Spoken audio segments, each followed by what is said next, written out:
thank you. And I think all of you will recognize why it is that we asked Gary to start us off in this conversation. And as I said, I feel I'm more like a traffic cop. What I've been really interested in doing is looking at some of the comments. And you can see that Gary has already started us off in an interesting way. There's been a slight debate about whether, in fact, some of the things he said were right or wrong. And people have been getting at that. And a couple of people have actually put in some sources that might lead us to further reading, which I think is exactly what was intended. But I have a first question, and it's from Mike Friedman, back to the mental models that you were talking about, Gary. He says that he thinks wants is our need to express our consciousness and individual humanity. Wants are precious, and one's needs are catered for. How do we equate individual wants with global need to cut carbon emissions by rewiring mental models? That's a pretty heavy one, but I'll throw it at you, Gary, but don't please take too long in answering it.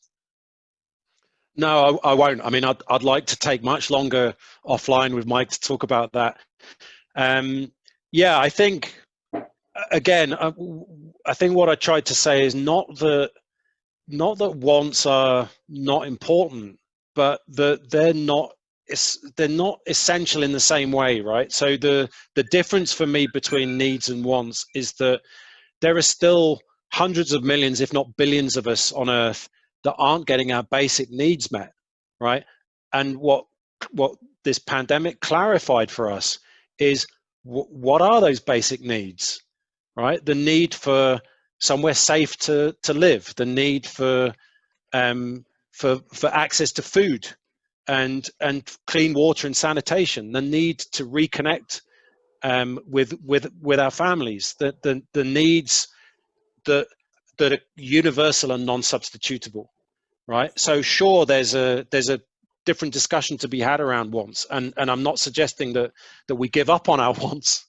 Right? What I want more than anything, as the hypocrite that I am, is to get on a plane and climb over the wall at Anfield and to be in the stadium when we get over the line and win the Premier League, because I've been waiting 30 years for this moment. No, you're talking to a Manchester supporter here. I'm not letting you do that.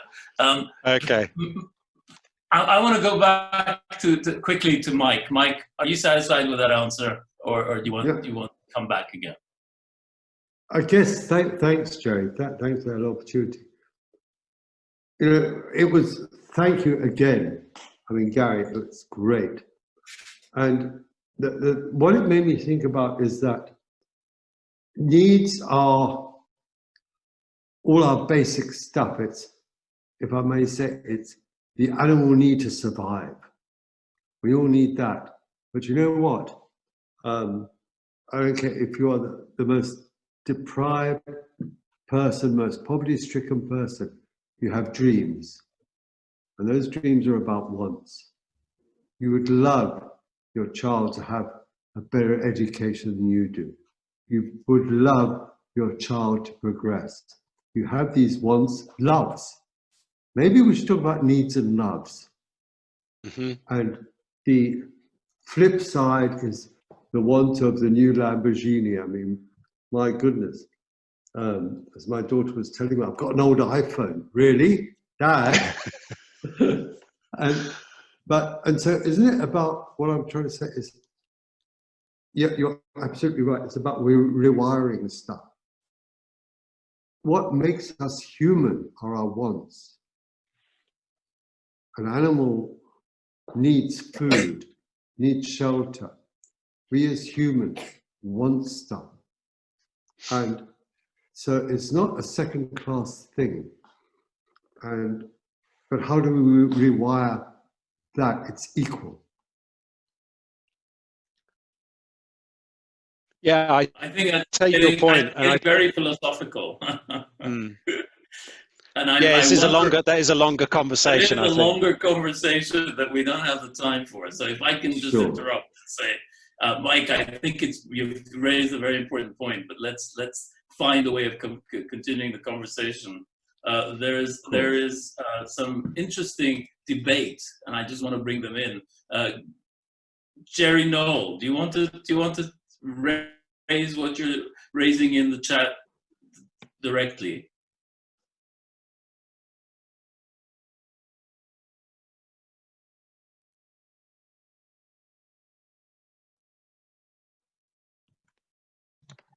Okay, we'll go to Neil Carroll. Sorry, just trying to. I just need to unmute Jerry. Oh. There you go. Jerry can speak, I think.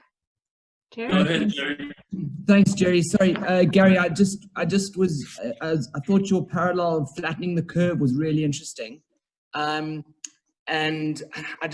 my feeling is I'm wondering if it's going to be as successful as a language tool to be co-opted by, people trying to the sort of global warming, climate catastrophe folk, So it's a wonderful parallel, but I've got a sense that it won't be co-opted as effectively. Yeah, I think I get your point. I mean, so I think what we've struggled with is, I see someone's asking, like, who's the we? Okay, I'm going to say there are a number of different we's. I'm going to say we now as the I don't know, change agents trying to drive different thinking around, what are we going to do about climate change? That's what I think I said I've been working on for the last sort of 15 years or so. So in that context, the we, right? And it's been really difficult to communicate the gradient of emissions cuts. The steeper that gradient is, the more painful that is for society, and the less degrees of freedom we have, and the less able we are to respond. And the more pain, the more cost, and the less likely we're going to be to succeed. It's like the metaphor, if you like, or the analogy is that the tall peak on the pandemic. So I'm trying to describe that with my hands. I think that's landed with people.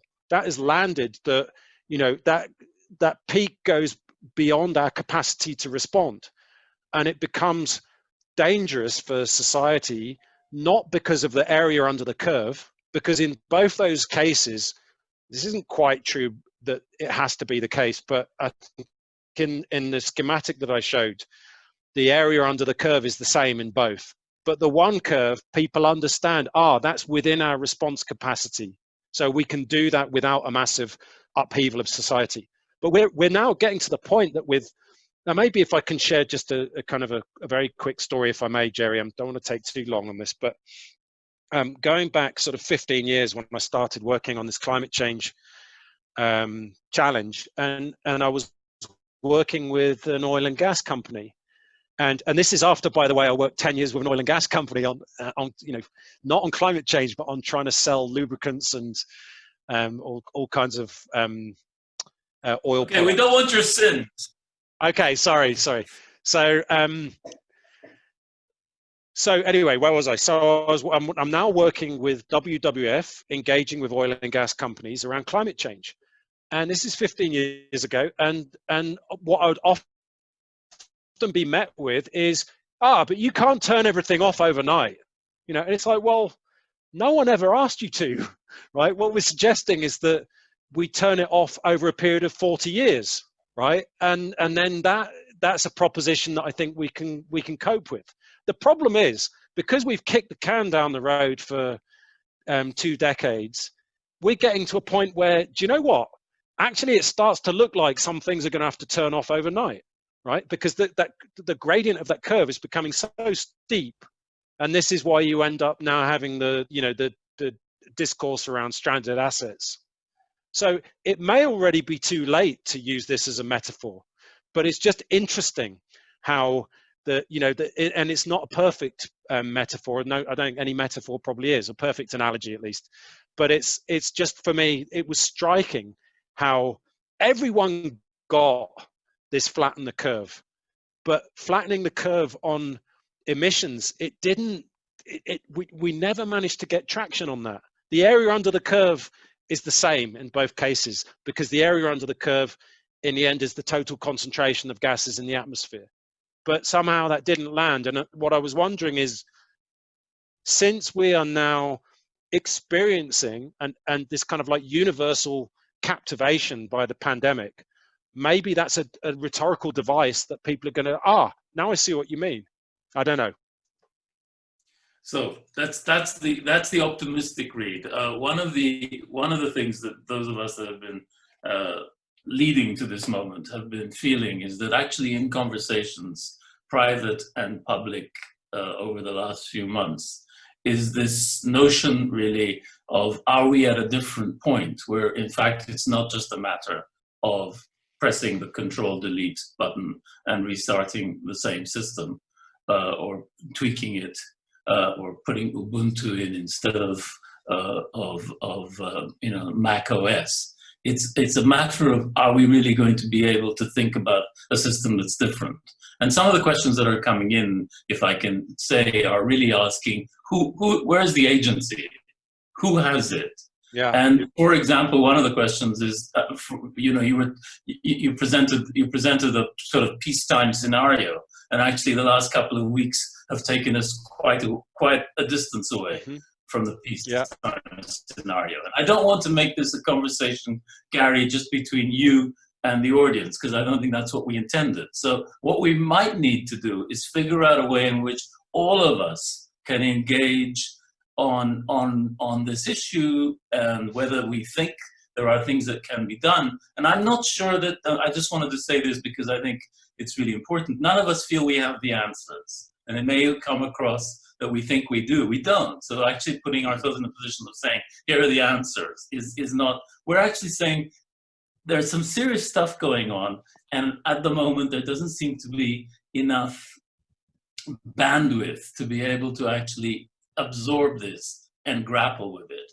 And this is a group of people who I think have opinions, have experience, have ideas, have seen social movements. What can we do differently? And is there an appetite to do things together? And I do want to get away from the idea that, and I perhaps started it wrongly by suggesting that, Gary would answer your questions. I'm not sure he wants to answer your questions. He's challenging us to think differently. Yeah, I think that's right, Jay. And if I can just add, I think what I'm trying to do is, can we start asking the right questions before we start worrying about answers, right? Because often we're not even asking the right questions. And so what this was intended to do was to just try, as I said, to ask different questions, take different perspectives, and try to think about the system. And I certainly don't have the answers.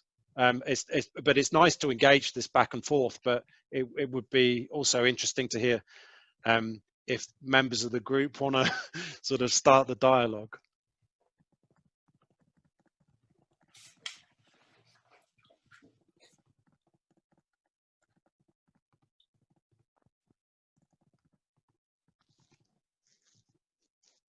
People to just weigh in, because they've been raising important issues. Hugh, do you want to bring up, I thought your question was absolutely brilliant, and maybe you can expand on it a bit. Yeah, hi, hello everyone. So thanks very much for that, Gary, and thanks for that, Jerry.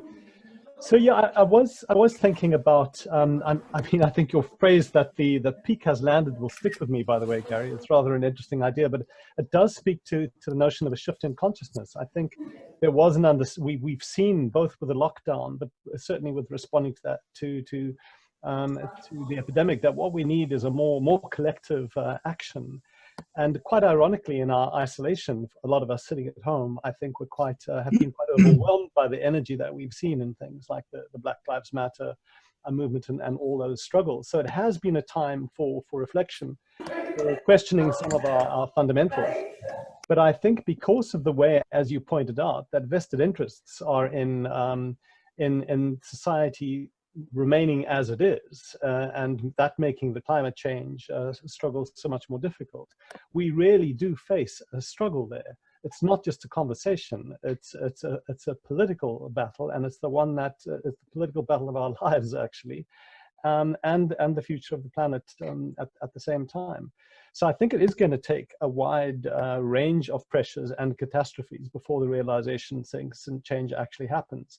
So the question really, I suppose, is a set of ones about how various social movements, or where we're all active, we can begin to put together pieces of this in a way that can amount a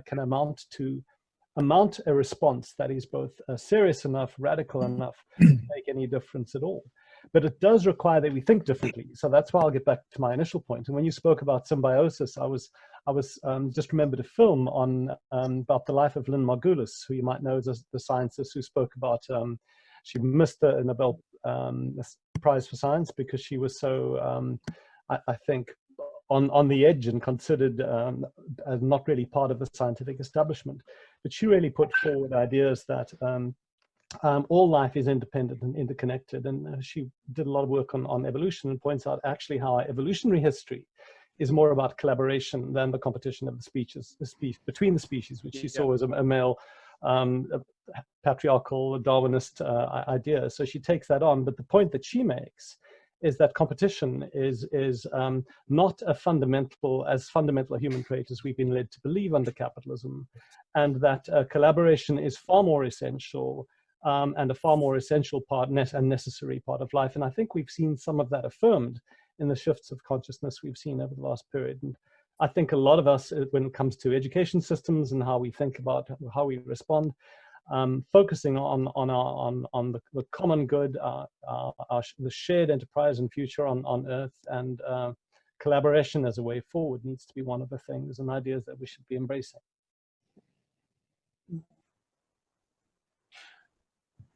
Thank you. Angela, you're saying some important things from sort of anthropological perspective. So do you want to raise them?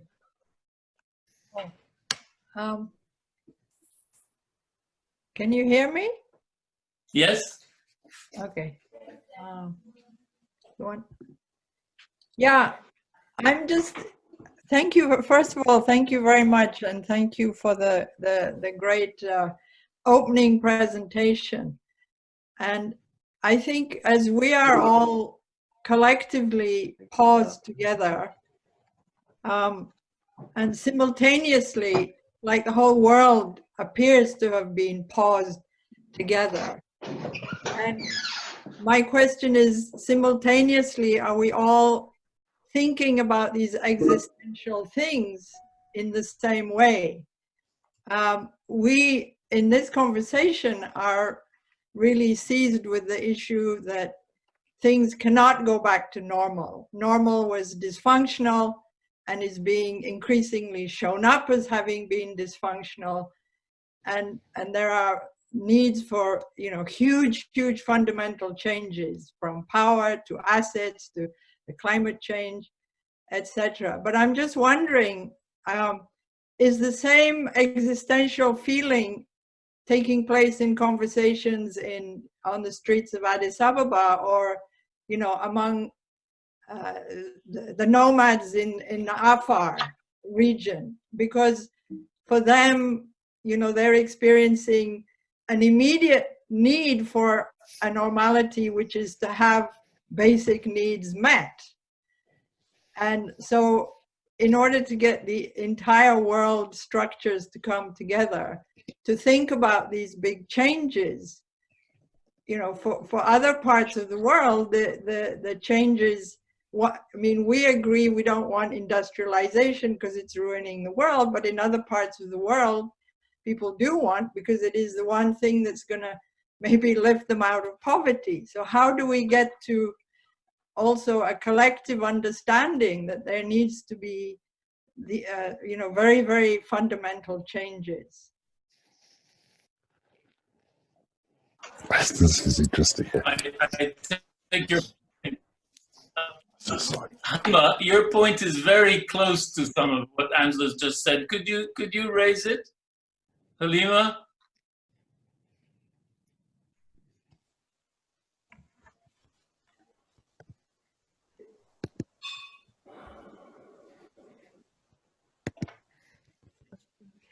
Can we unmute Halima?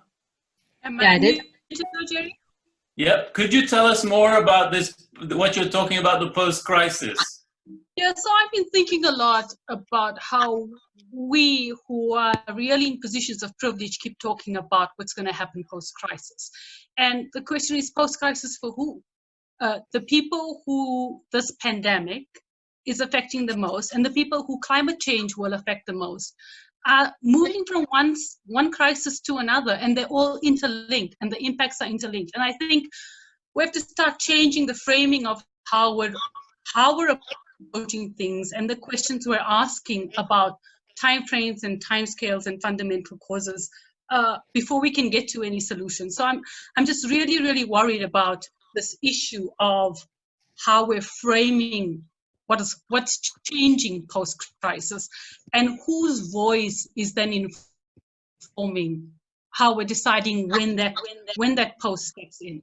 You know, and this links to some of the earlier conversations around power and whose voices are heard. And I want to throw that out there. I don't have any answers, but I really do think we need to be asking different questions, and I agree with Jerry on that completely. So thank you for that. I'm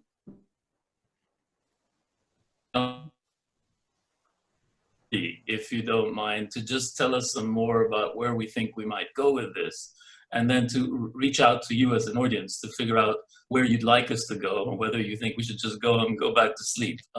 We'll ask you that in a minute. But Jordi? Yeah, okay. Sorry, so I think we've got until 7:30. Sorry, Jerry, I just, you broke up there a little, so I didn't quite hear what you were saying. Yes, sorry.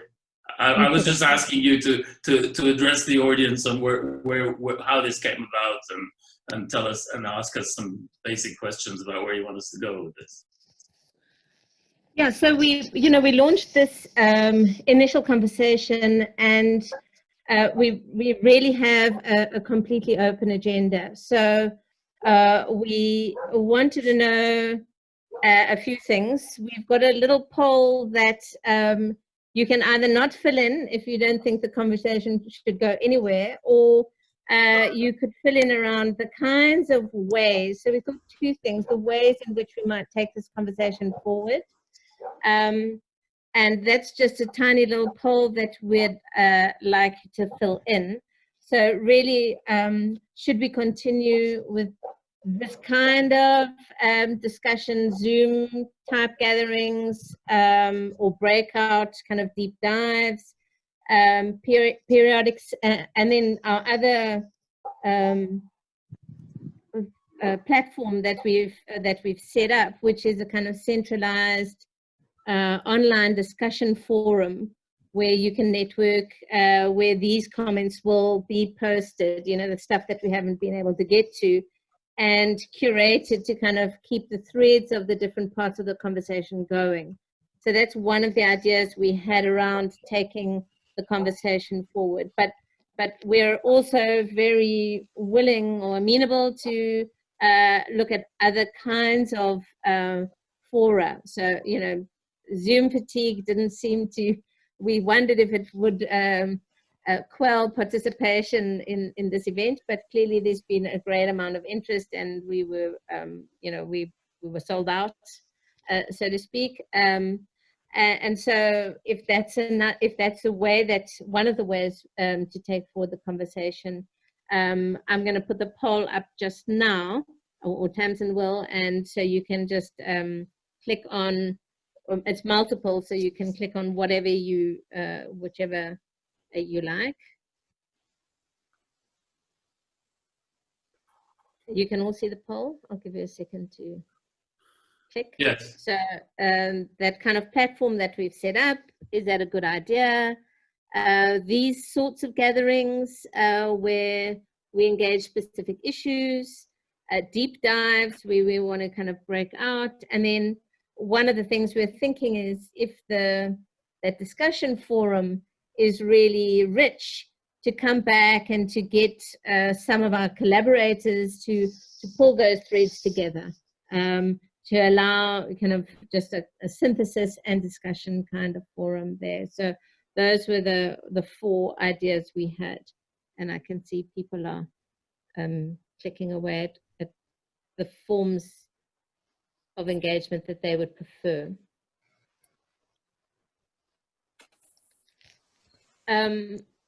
So what else we want to do is that we'll be sending everybody after the session both a recording of the session and the comments that came out, and a link to this platform that we've set up, some kind of Survey Monkey. And we really would like to hear if there are key topics or perspectives that you would like to see inform the conversation. So for me, one of the things, and the issue came up here about pandemics, for me, one of the big questions is kind of health and livelihoods at the intersection of humans and wildlife, and that obviously that often is a thing that most affects the most vulnerable in the world. But there may be other things that you believe are important informants to the discussion.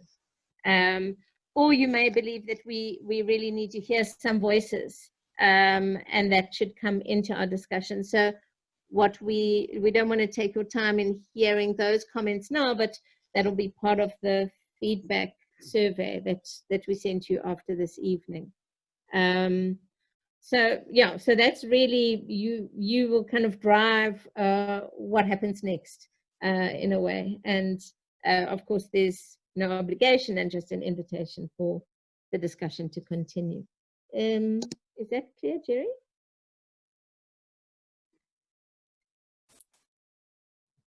Yes, thank you. That was I just thought it would be good to get the questions out and get a feeling that really we need to hear from you, whether you thought A, this was worthwhile, and B, whether you thought this was going to could go anywhere. I've had some trouble with internet, so I don't know if you noticed I lost you for a bit.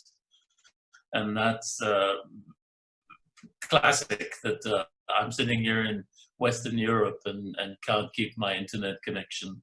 And it's become a very vital part of all of our lives. So it shows us how vulnerable even our so-called technology really is. Having said all of that, I think the questions, the poll is now closed. 37 of you have voted. Some of you haven't. I'm really sorry about that, but I don't know how you can get people to vote. It's a problem I have in life. I don't think these are binary, actually. No. I think we just wanted to get a feel for how people felt we should move, and we will certainly take this into consideration as we move forward. My big issue is that we started with a very long presentation and a very shortened form of conversation, and actually you probably can't have the kind of deeper conversations that we are hoping for unless you commit to sort of returning and finding ways of engaging in smaller and deeper groups on specific issues. And so I think what Jordi was laying out makes it very exciting if there is an interest to be able to actually take some of these conversations further. Now, I know many of you that are out there. I'm very happy to see so many of my bosses staring down the screen at me. It's very intimidating. But one of the things that I think is very clear is I know that you are all opinionated, strong presenters, and we're also interested in whether you have messages you want to share, as Gary has done with us today, and if you want to challenge us. And so if you think that there is also that dimension in what you want to do, please share it with us, because Jerry? There are many of you that have very important things to say. Yes? Hi, Jerry. Who's that? It's Catherine here. Hi, Catherine. Hi. I just wanted to pick up on something in the thread where someone was asking about where power comes from. I thought it was a fantastic presentation from Gary, but I just wanted to pick up on the thread as part of having sort of more of a conversation. And what's happening now with where the power is coming from, I think is really interesting, because the woman that watched George Floyd's murder, her power was because she took a video of it, and that has changed a global conversation about Black Lives Matter. And that was just one phone. Greta Thunberg has changed the global conversation about climate change from one girl starting one school strike in one country, and that's changed the global conversation. So I think it's really interesting how we used to establish structures of power and who's in control, and being very worried about what's happening in many countries about that now. But actually the power of individuals, that we all have that power, and especially if we've all got one of these, which I think almost all of us on this call by definition will have one of these, and what you can do with it.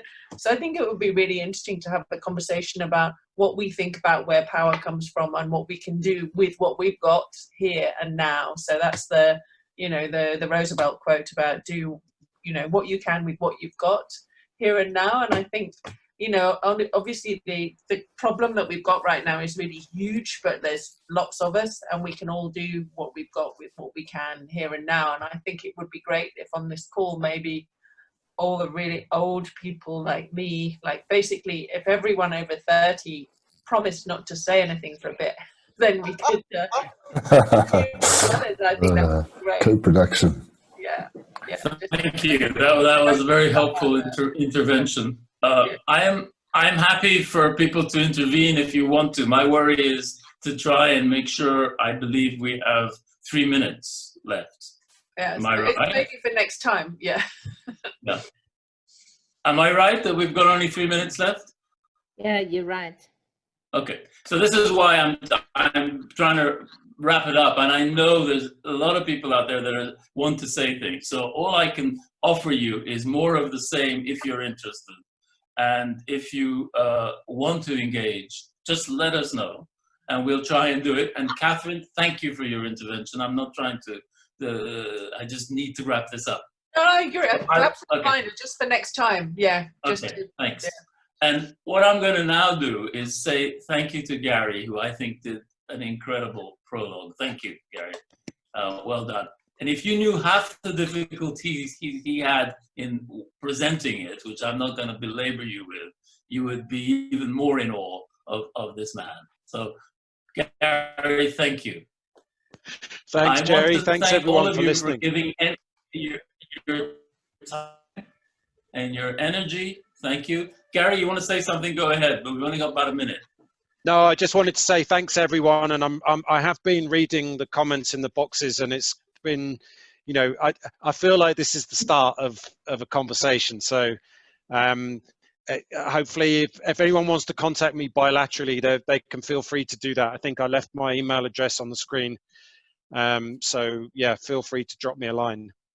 Okay. And thank you. Stay safe, all of you. Please let us know how you feel. And Jordi, is there a last question you need to ask anybody? Just one permission. Does everybody want to share email addresses, or otherwise they can just connect with me if they want to connect, and I can put them together. We'll put that on the survey on the survey that we sent back to you. So if you do nothing else and you don't want your email address sent around, fill that bit in of the survey. Yeah. And thank you, Jerry, for moderating the session for the trust. Thank you all, and stay safe. Thank you. Cool. Thank you. Bye. Cheers.